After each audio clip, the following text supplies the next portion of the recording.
The Rio Grande River, which is one of the principal rivers in southwestern United States, is drying up and is becoming a looming danger for New Mexico. You see, New Mexico's economy heavily relies on mining, agriculture, and cattle farming. By 2023, New Mexico's agricultural sector alone contributed a staggering $40 billion to the economy and provided 260,000 jobs with more than $11 billion in wages. And agriculture is one such industry that relies heavily on constant water supply. Rio Grande, which originates from San Juan Mountains in Colorado, flows right through the center of New Mexico from north to south, continuing towards El Paso, Texas, then through Juarez, Chihuahua, and flowing east, creating the natural international boundary between Mexico and state of Texas in U.S., finally emptying into the Gulf of Mexico. Which means Rio Grande is such a river that shares its water resources not just with 3 U.S. states, but also with the country of Mexico, which puts a lot of stress on individual regions where the river flows from. And New Mexico in particular is at a higher risk of water scarcity because predominantly New Mexico is a desert. And because of its arid and deserted geographical makeup, most of the population is concentrated in the north-central region of the state, with Albuquerque and Rio Rancho as the major population centers.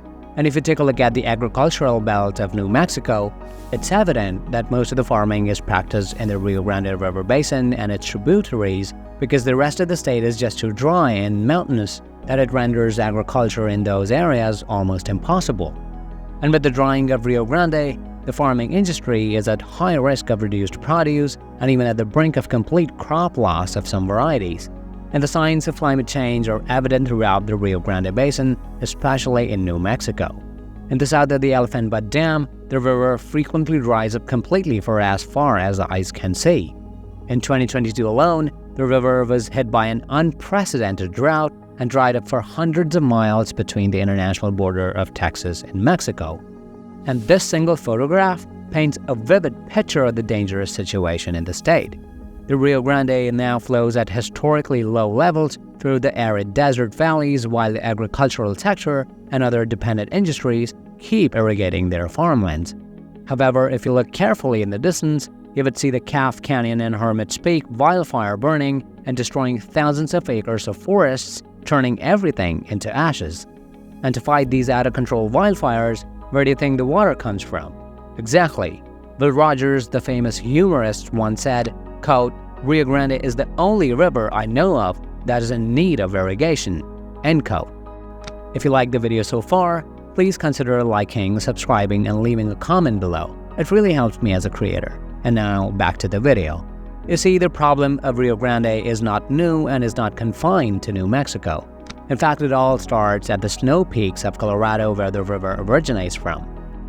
You see, Rio Grande is fundamentally a mountain river that forms as a result of melting snow in the San Juan Mountains of Colorado. During winters, when heavy snow accumulates at higher elevation, they start to thaw and melt in spring and summer that forms various mountain streams which confluence into one stream called Rio Grande, ultimately becoming a 1,900-mile-long river as it flows down the mountains and through the valleys, where the timing of freezing and melting of snow is crucial that keeps the river's flow in check. And climate change and warming of the atmosphere is negatively impacting this timing. You see, agriculture itself is a time-sensitive industry. There is a particular time and season to prepare the soil, sow the crops, irrigate them, and harvest the ripe crops, which means farmers in New Mexico require water the most during the irrigation season and less during the winters. However, due to warming of mountains in Colorado, the snow starts to melt prematurely, leading to more water availability down in the basin during the time when farmers don't need much of that water for irrigation. This leads to unnecessary runoffs, and a significant amount of water simply goes to waste. And when the irrigation season arrives post-spring and during the summer season, there isn't much water left in the river to satisfy the demands. This forces the farmers to pump out groundwater from the aquifers that are somewhat linked to the Rio Grande, further exacerbating the situation. To control the overuse of groundwater, the state administration has to put sanctions on farmers to limit the use of water.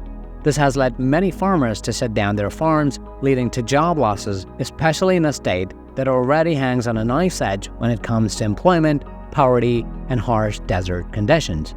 So what's the future for Rio Grande and New Mexico And is there anything people can do to stop the river from dying? Well, some experts suggest a strategy of releasing water during the right ecological time when it's needed the most. Now, that's easier said than done with the already low levels of water during the peak season.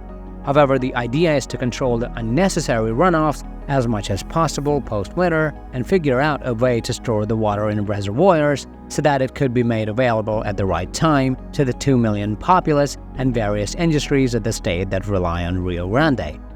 Even though New Mexico is a beautiful desert state with its famous chilies, pecans, and stunning landscape, it needs urgent attention because, after all, Rio Grande is a lifeline to this desert state and it needs to be protected at all costs. This is Stories Across, and thank you for watching.